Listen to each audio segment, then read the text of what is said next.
You are listening to a podcast from JoetteCalabrese.com, where nationally certified American homeopath, public speaker, and author Joette Calabrese shares her passion for helping families stay healthy through homeopathy and nutrient-dense nutrition.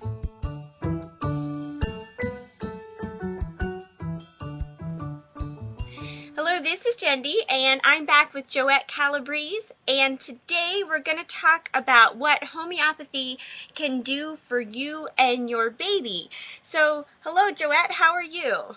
Hi, Jendi, I'm well, thanks.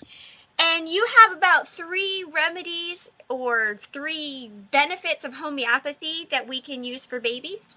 Yes, that's right, and other ages too. And so I'm trying to bring it into both babies and adults, so that those who don't have babies can also be helped. Because now, of course, not everyone has them.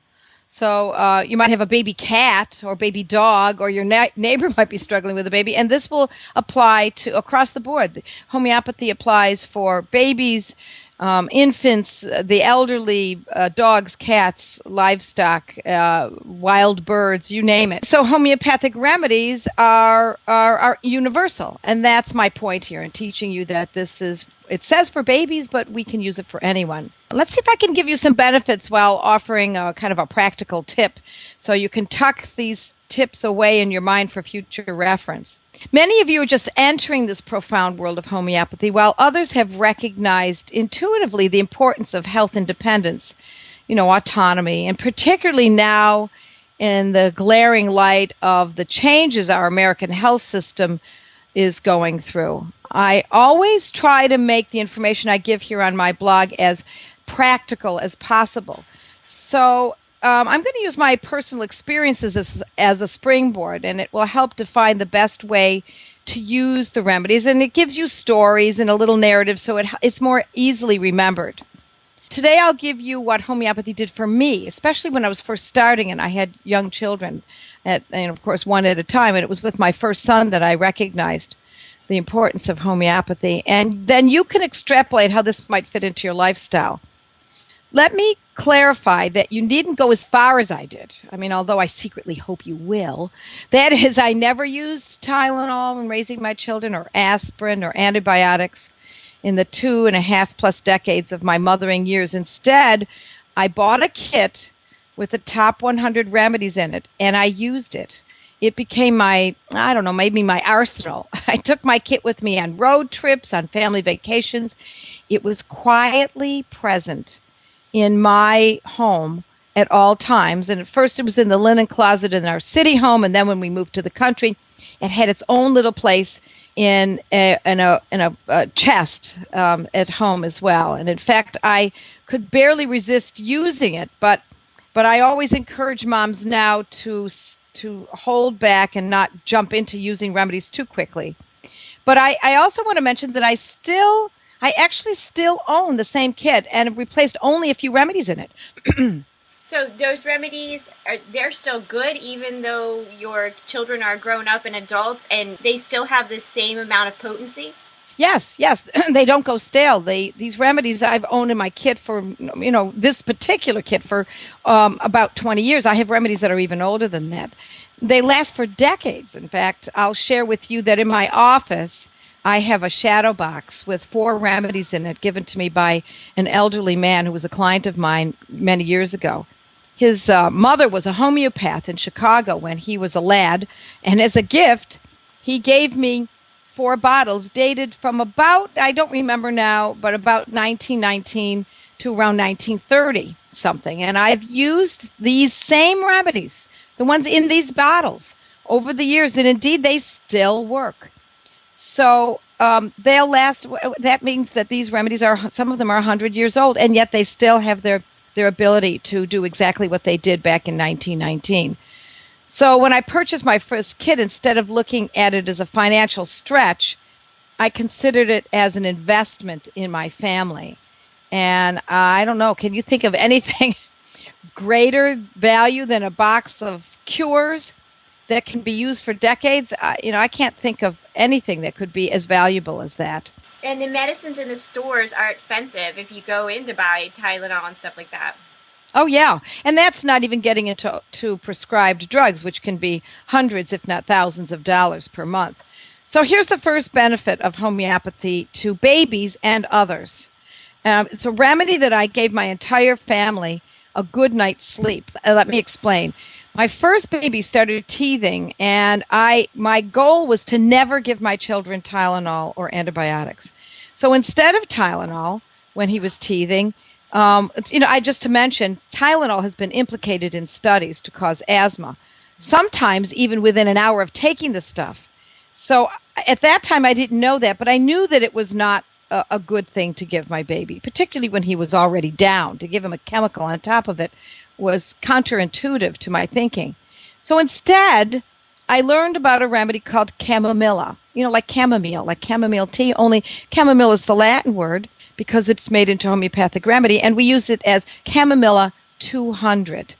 Now, you moms out there with babes, this is a writer downer. This is an important remedy for teething.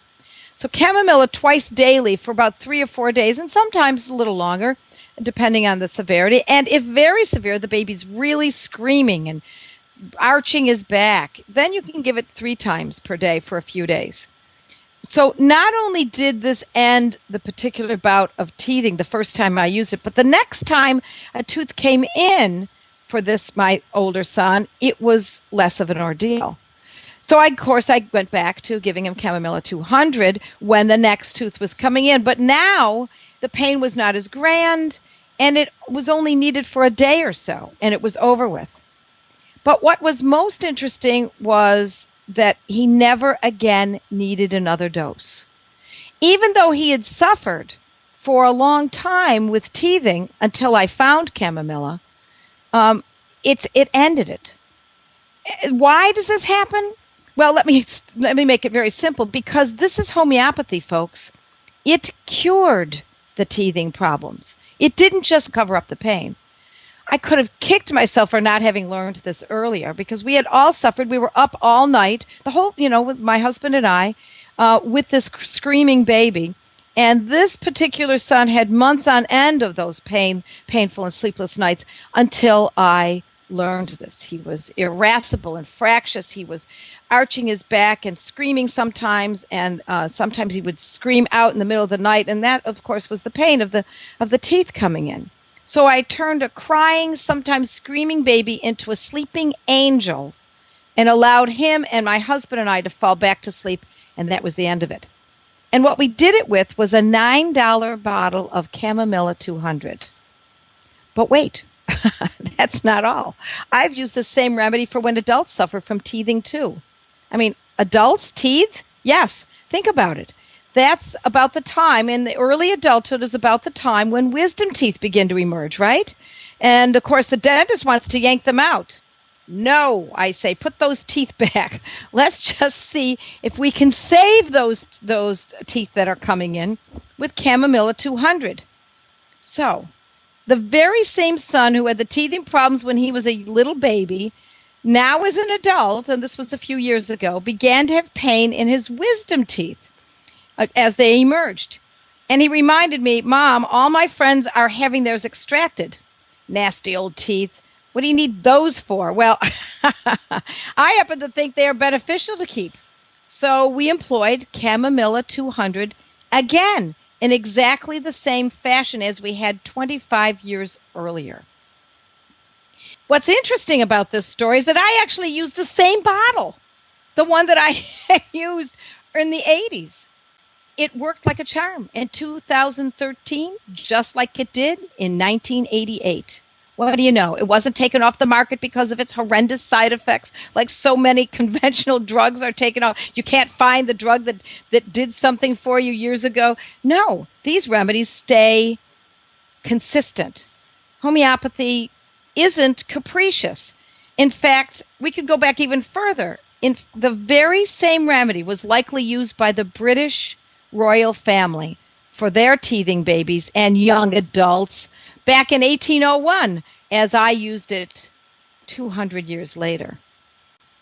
So the British royal family was using homeopathy like over 100 years ago. Yes.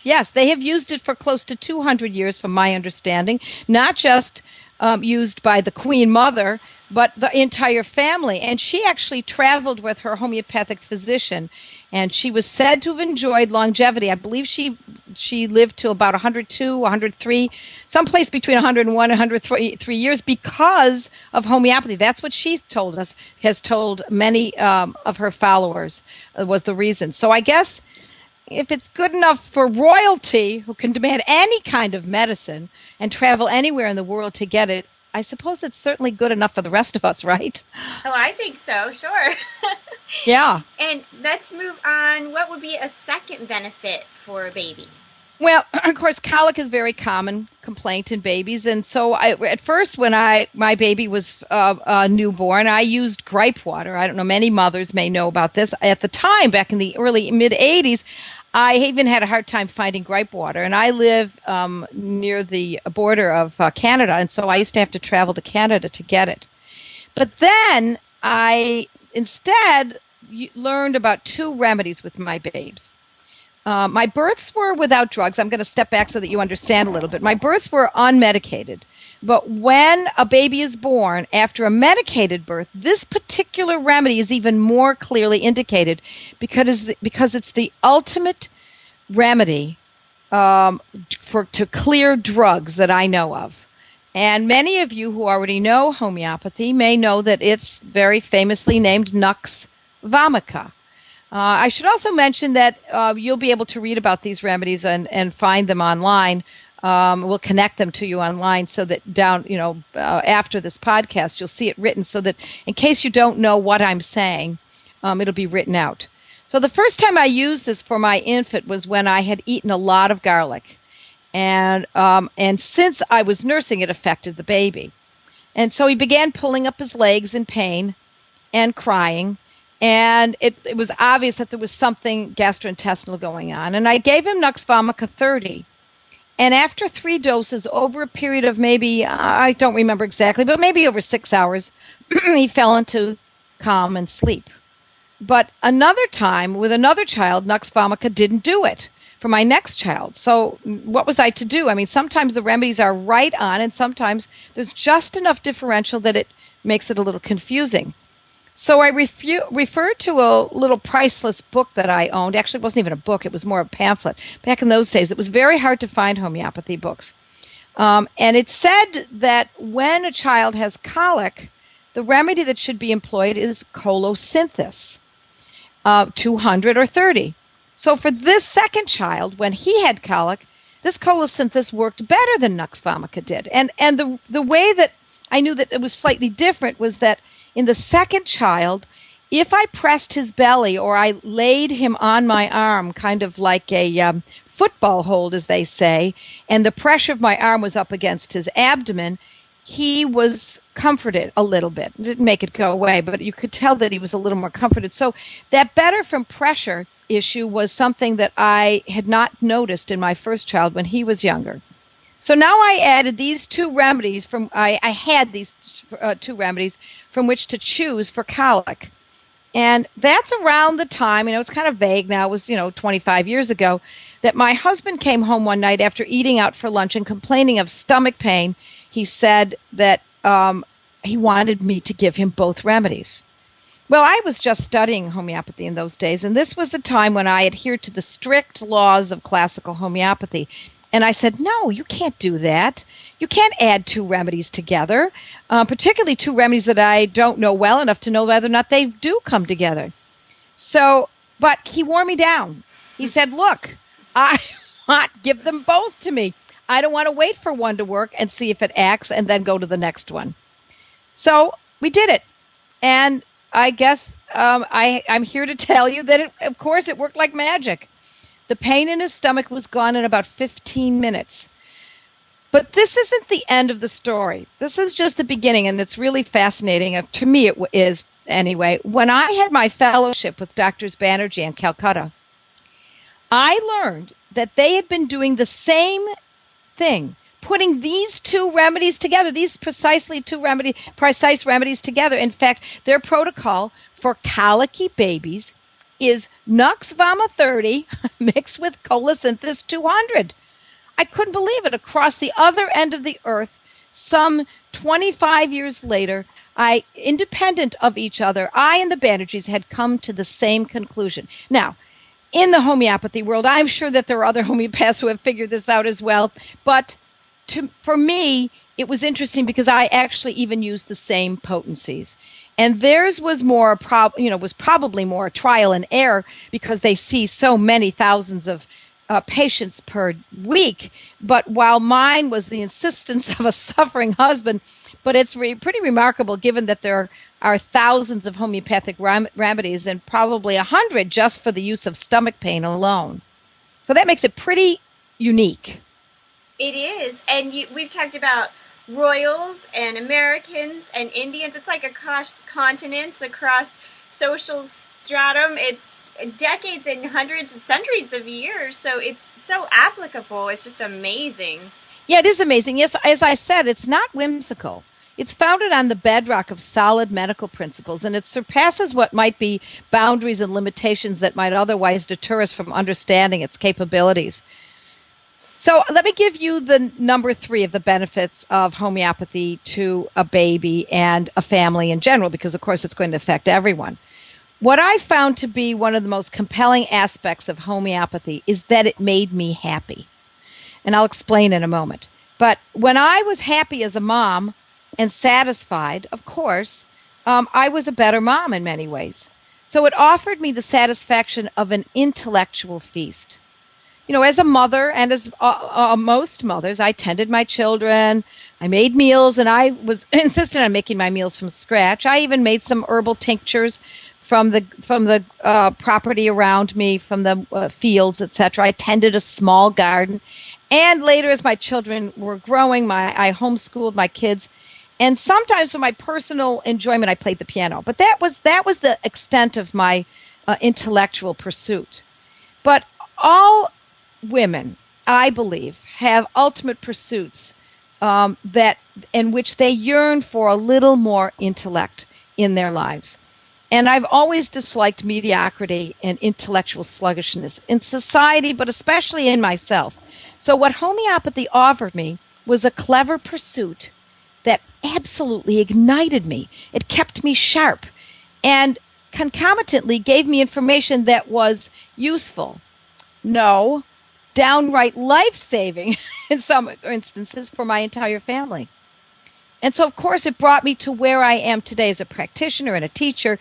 And I never dreamed it would take me so far. But homeopathy has been the best investment of my life. It saved my family tens of thousands of dollars in doctor bills and drug costs, time missed from work, for my husband, my father, my brother, and now as adults, my sons, and of course myself.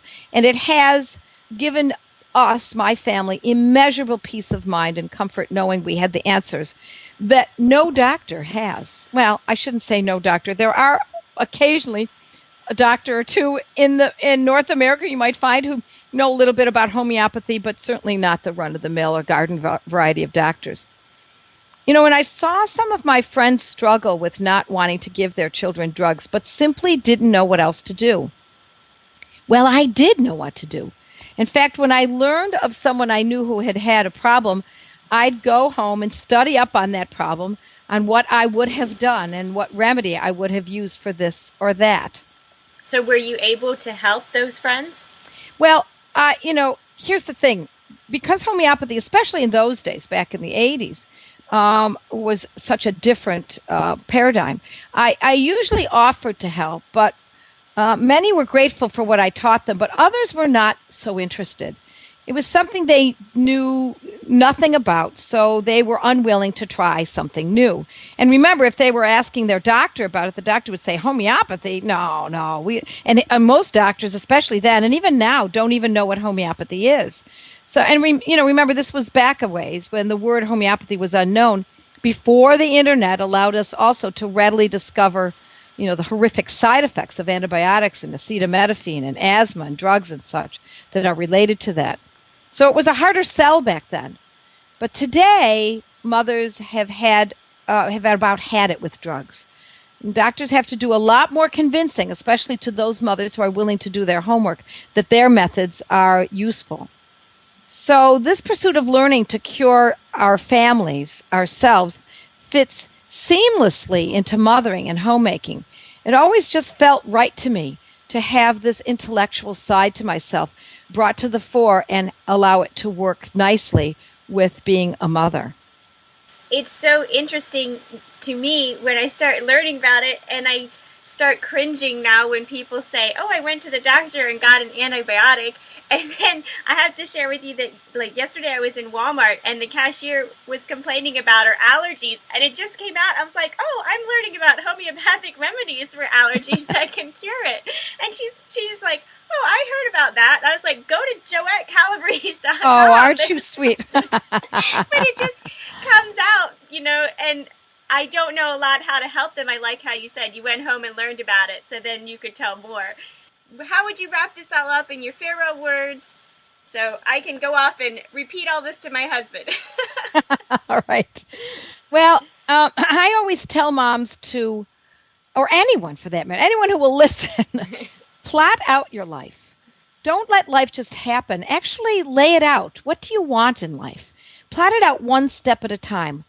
You know how you learn to make soup from scratch? There was a time when you didn't know how to do that, but you learned. You know how to make your home lovely and organized and tidy. This is not that different. This business of learning how to cure your family really is very innate in all of us, and becoming a healer in your home is really not that complex. So as I say, plot out your life one step at a time. Know how to cure just one ailment. Know how to use Heap Ourself, for example, for ear infections that we discussed last week. Know that remedy now. Read up on it. Go online. Read on the Materia Medica. Materia Medica. Heap Ourself. Look that up. Use that as your stepping point. And then read my blogs. So, okay, there it is. There's one remedy under your belt. There's one illness that's under your belt. Now add how to cure your baby's teething pain and fractiousness. That's Chamomilla, 200 every 3 to 6 hours, depending on the severity. Now you've got 2 remedies. So what about if your husband shovels the snow too vigorously, like mine did last week? You remember, I live in Buffalo, and my husband was shoveling snow all day long for 3 or 4 days. Arnica, Montana, 200. Arnica, Montana, 200 every 3 hours. He just came in the house and just took it. He doesn't ask me any longer. He just knows what to take now. This is not unlike learning to play the piano. 1 hand, then 2, and you begin with scales, then arpeggios. Soon you're playing melodies. And eventually, if your passion is ignited enough, sonatas. This can take, learning to play a sonata can take a lifetime to perfect, but not so with the method of homeopathy that I teach moms. Not so with this practical method called the Banerjee Protocol. You'll not only be playing a sonata, you'll be the piano in the concerto. You'll be the violin in the first position. You'll take the lead in your family's life. You become the virtuoso. So, I urge families to be relentless in your pursuit of beauty, genuine health, and a masterful, robust life. Thank you for listening to this podcast with Joette Calabrese.